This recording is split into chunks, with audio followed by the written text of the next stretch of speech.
አገዛዙ የተለያዩ ባለስልጣናት እየተባሉ ያሉትንም መነሻ አድርገን ከአርበኛ ሞገስ አባራው የአማራ ፋኖ ብሔራዊ ንቅናቄ ሚኒሊክ እዝ የፖለቲካ ጉዳዮች ኃላፊ ጋር ቆይታ እናደርጋለን። በጣም አመሰግናለሁ አርበኛ ሞገስ። አመሰግናለሁ መሳይ እኔንም ስለጋበዝከኝ።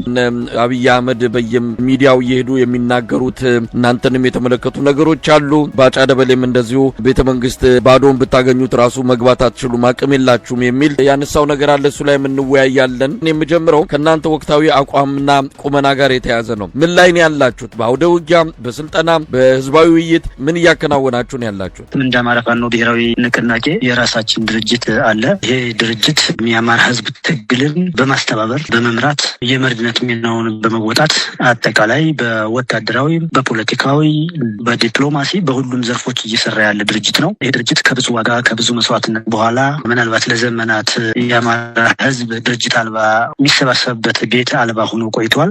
ይሄ ድርጅት ከተወለደ በኋላ ለመውለድ ብዙ ትንቅንቆችን አድርገን ግን ከተወለደ በኋላ ድርጅቱ ብዙ ስራዎች የተሰሩ ነው የሚገኙት። አሁን ላይ በአማራ ፋኖ ትግል እዝና ሰንሰለት አለ፣ ተቋማዊ አሰራር አለ፣ መርህ አለ፣ ህግ አለ፣ መመሪያ አለ።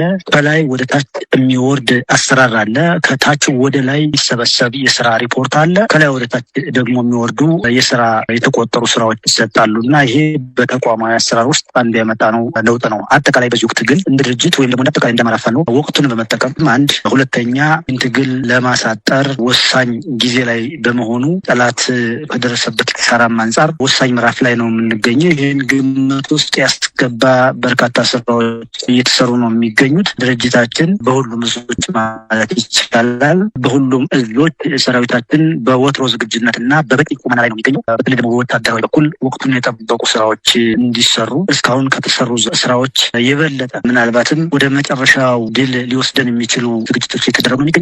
ሰራዊታችን የወትሮ ዝግጁነት ሙሉ ቁመና ላይ በስልጠና በወታደራዊ አቅም በማድረግ አቋም በተኩስ አቋም እና በብዙ ሁኔታዎች በበቂ ቁመና ላይ ነው የሚገኘው። ይሄ ጠላትን ለማጥቃት ጠላትን ለመደምሰስ የቀረውን የስርዓቱን ሰንሰለት ሙሉ በሙሉ በጥሶ ወደ መቃብር ለማውረድ በከፍተኛ ዝግጅት ላይ ነው የምንገኘው። ብዙ ጉዳዮች ወታደራዊ ሚስጥሮች ስለሆኑ በተለይ ደግሞ ወታደራዊ ስራዎች በስራ ነው የሚገለጡት እና ብዙ ጉዳዮች በስራ የሚገለጡ ይሆናል። እንደ ፖለቲካ እና እንደ አስተዳደር ዘርፎች በብዙ ስራዎች የተሰሩ ነው የሚገኙት። ካሁኑ ነጻ የሚወጡና የወጡ አካባቢዎች ላይ የሲቪል አስተዳደር መዋቅሮች ጊዜያዊ መንግስት የምንላቸው ጊዜያዊ አስተዳደር የምንላቸው እነሱ እየተዘረጉ ነው የሚገኙት። በሌላ መልኩ ደግሞ ነጻ በወጡ እና ነጻ በሚወጡ ቀጠናዎች አስቀድሞ እቅድ በማዘጋጀት ቅድመ ዝግጅት በማድረግ ሰፊ ስራዎች እየተሰሩ ነው የሚገኙት። ወቅቱን ተጠቅመን በአጠቃላይ የሚሰሩ ስራዎች ላይ በትኩረት ድርጅታችን እዝና ሰንሰለቱን ተጠቅሞ እቅድ ከላይ ወደታች እየወረደ እና ከታች ደግሞ እየተናበበ በየዘርፉ ብዙ ስራዎች እየተሰሩ ነው የሚገኙት። ፈጣሪም ከኛ ጋር ነው። ባለን ዝግጁነት ልክ በተሸከምነው ፍትሃዊ ጦርነት ልክ ወይ ምክንያታዊ በሆነው ጦርነት ልክ ወደ መጨረሻው ምዕራፍ እየተጠጋን ነው የሚል እምነትና ግምገማ ነው ያለን። በዚህ ልክ እየተዘጋጀን ነው የምንገኘው። አርበኛ ሞገስ በዚህ ሰሞን ነው የአማራ ፋኖ ብሔራዊ ንቅናቄ ሚኒሊክ እዝ ሰብሳቢ አርበኛ ድርሳም ብርሃኔ አንድ መልእክት አስተላልፎ ነበረ። በመልእክቱም በቀጣይ ሊኖር የሚችለውን ነገር ጠቋሚ ነው። ከተሞችን በምንቆጣጠርበት ጊዜ ዲሲፕሊን ባለው ሁኔታ ስርዓት ባለው መልኩ ነገሮች እንዳይበላሹ፣ የህዝቡ ሰላም እንዳይደፈርስ፣ ንብረቶች እንዳይዘረፉ የፋኖ ታጣቂዎች ጥንቃቄ እንዲያደርጉ ከወዲሁ መመሪያ ማሳሰቢያ የተላለፈበት መልእክት ነው ከአርበኛ ድርሳም ብርሃኔ የሰማ ነው። እንደው ምን ማለት ነው? ከተሞችን ስትቆጣጠሩ እነዚህ ነገሮች ማድረግ ይጠበቅባቸዋል ሲባል በቀጣይ የሚኖረውን ነገር አመላካች ይሆን? ምናልባት አስቀድሞ ብዙ አካባቢዎችን እየለቀቀ ያለበት ሁኔታ ለጠላት የአቅም ውስንነት ስለገጠመው የአቅም መዳከም ስለገጠመው እሱ አንድ ነገር ነው። ተጨማሪ ቀውስ ወይም ተጨማሪ ጦርነት ለመፍጠር ኃይሉን ወደ አንድ አካባቢ እያከማቸ ነው የሚገኘው። ያለውን እንጥፍጣፊ ወይም የቀረውን ኃይል በፋኖ ተመቶ የተዳከመውን ኃይል ወደ አንድ አካባቢ እያሰባሰበ ነው የሚገኘው። በዛችን ሰብሳቢ የተላለፉ መልእክቶች በተለይ ተቋማትን ከመጠበቅ ጋር የተያያዘ አስቀድሞ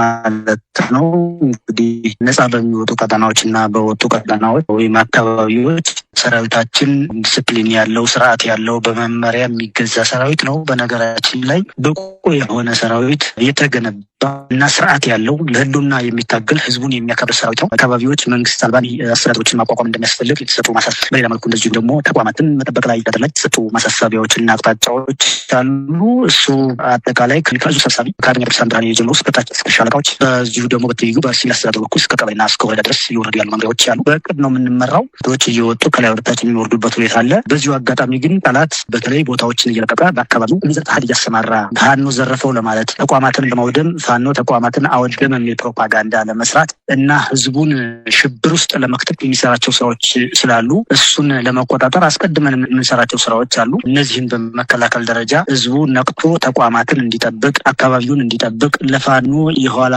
ደጅን እንዲሆን እና ማንኛውንም መረጃ ለፋኖ እንዲሰጥ በእነዚህ ጉዳዮች ላይ ለህዝቡም ጭምር የተላለፉ ጥሪዎች አሉ። በሌላ መልኩ ሰራዊታችን የአማራን ህዝብ ህልው ካደረገ በኋላ ወይም የአማራን ህዝብ የህልውና አደጋ ከመከተብ በኋላ አገር ለመጠበቅ ራሱን ያዘጋጀ ሰራዊት ስለሆነ ለግዳጅ ነው የሚንቀሳቀሰው። ስለዚህ አካባቢዎችና ነጻ ቀጠናዎች በህዝብ አስተዳደር ወይም በጊዜያዊ አስተዳደር በዛ በልኩ እንዲተዳደሩ እና ተቋማት እንዲጠበቁ የተላለፉ መልእክቶች ይኖራሉ። ምናልባት እነዚህ ጉዳዮች እውነት ነው አመላካችነት አላቸው፣ ነገ ሊፈጠሩ የሚችሉ ጉዳዮች። አሁን እንደ ፋኖ የምንሰራው ነገር ወቅታዊ አስተላለፎችን እንገመግማለን፣ ቀጠናዊ ሁኔታዎችን እንገመግማለን። የራሳችን ዝግጁነት እንዳለ ሆኖ የራስ በቅነት እንዳለ ሆኖ እየተፈጠሩ ያሉ የጠላት አስተላለፎችን እና ሌሎች ኃይሎች አስተላለፎችን መሰረት በማድረግ የምንሰራቸው በስጋት ደረጃም ስጋቶችን ለመቅረፍ የምንሰራቸው ስራዎች ይኖራሉ።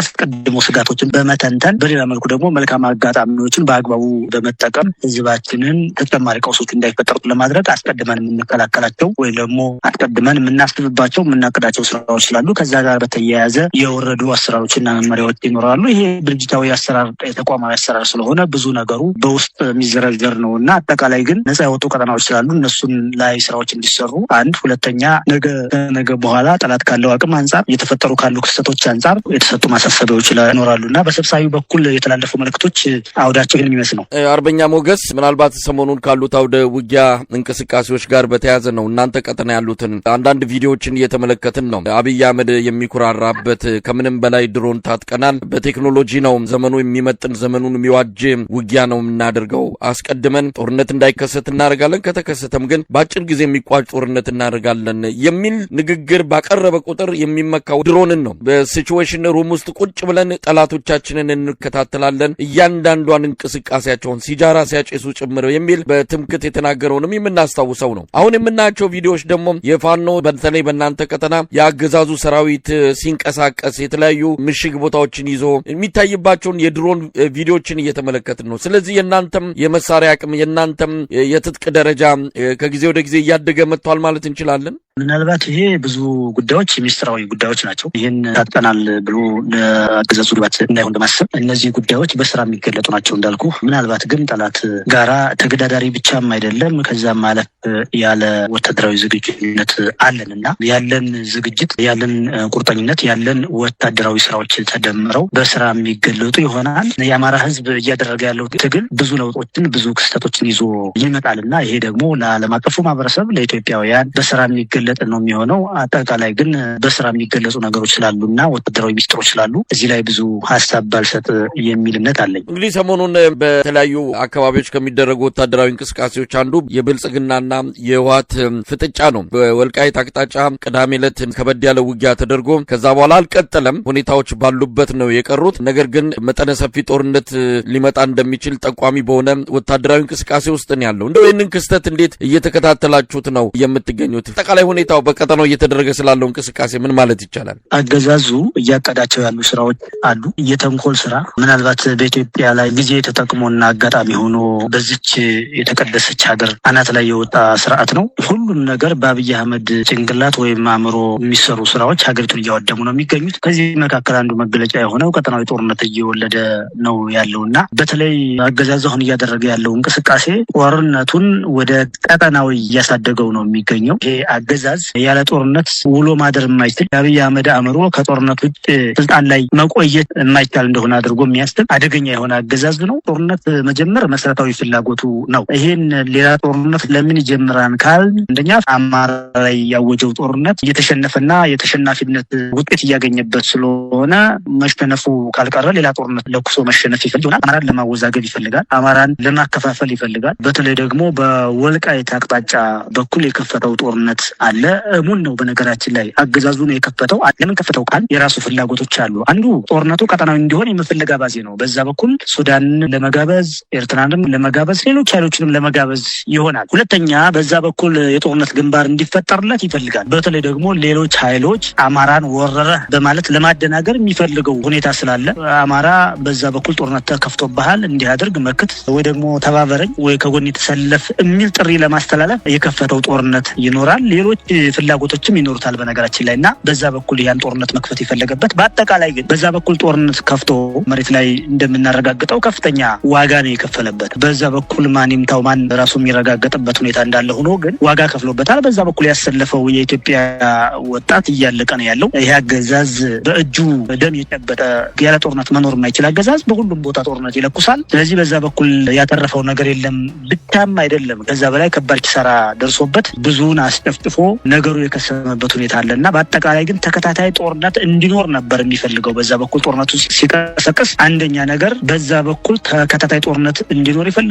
ሁለተኛ እንዳልኩት በዛ በኩል ያሉ የኢትዮጵያ ጎረቤቶች ተሳተፉበት የሚል ነገር ማስነገር ይፈልጋል። ወይም ዘመቱብኝ በዛ በኩል የአማራን ሕዝብ ወረራ ለማድረግ ወልቃይትን ወረሩ ወይ ደግሞ ጎንደርን እንደወረሩ አድርጎ በማስመሰል ፕሮፓጋንዳ በመስራት ሕዝቡን ማወዛገብ ይፈልጋል። በሌላ መልኩ ደግሞ ምናልባት ድል ብሎ ያሰባቸው ነገሮች ይኖራሉ። በዛ በኩል ጦርነት ሲከፍትና ድል ሳይቀናው ኪሳራ ውስጥ ገብቶ በዚህ እናዝናለን። በነገራችን በዛ በኩል ያለ ኃይል ያደረሰበት ኪሳራ በጣም ከባድ እንደሆነ ነው መሬት ላይ እያረጋገጥን ያለ ነው እና ይሄ የኢትዮጵያ ሕዝብ በደንብ ሊገነዘበው ይገባል። የአማራ ሕዝብ እውነቱን ያውቃል። ማን ጦርነቱን በዛ በኩል የማድረግ ፍላጎት እንዳለው ማንንም ማደናገር አይችልም እና ምናልባትም በጣም ብዙ ማረጋገጫዎች አሉ። እንደ ዛሬ አሚኮ በሚባለው ያገዛዙ ልሳን በአማራ ስም በተሰየመው ያገዛዙ ልሳን ሚዲያ ወጥቶ ከተናገረ በኋላ እና ቃለ መጠይቅ ከሰጠ በኋላ ነው ያን ተከትሎ ነው በዛ በኩል ጦርነቱ የጀመረው እና ነገር ግን ያሰበው አልሆነለትም። በአጠቃላይ በዛ በኩል ያሉ ሌሎች ኃይሎችም ወይም ደግሞ የተነኮሳቸው ሌሎች ኃይሎችም ያንን ገዛቤ ውስጥ በማስገባት ብዙ ነገሮችን ቶለሬት እንዳደረጉ እናስባለን እና የሆነ ሆኖ ግን አገዛዙ አሻጥር በመስራት ተንኮል በመስራት ወይ ደግሞ ተንኮል የሚለውን በሱ አቅም ተንኮል፣ አሻጥር፣ መጥፎ ተግባር ሁሉ ለሱ አቅም እና ጉልበት እንደሆነ ነው የሚያስበው እና በዛ በኩል የከፈተው ጦርነት ራሱን አገዛዙን ኪሳራ ውስጥ አስገብቶታል። በሌላ መልኩ ደግሞ ሁሉም አማራ የነቃበት ሁኔታ ስላለ ያደናገረው ማህበረሰብ እንደሌለ ማረጋገጫ ነው እና የሆነ ሆኖ ግን እያደረገ ያለው ጦርነት ሀገርን ወደ ጥፋት የሚያመራ ምናልባትም ምስራቅ አፍሪካ ላይ ሊያባራ የማይችል ጦርነት እየቀሰቀሰ ያለበት ሁኔታ ነው ያለው። እሱን በመጣል ቀጠናውም በከፍተኛ የተራዘመ ጦርነት ውስጥ እንዳይገባ እየተሰሩ ያሉ ስራዎች ይኖራሉ።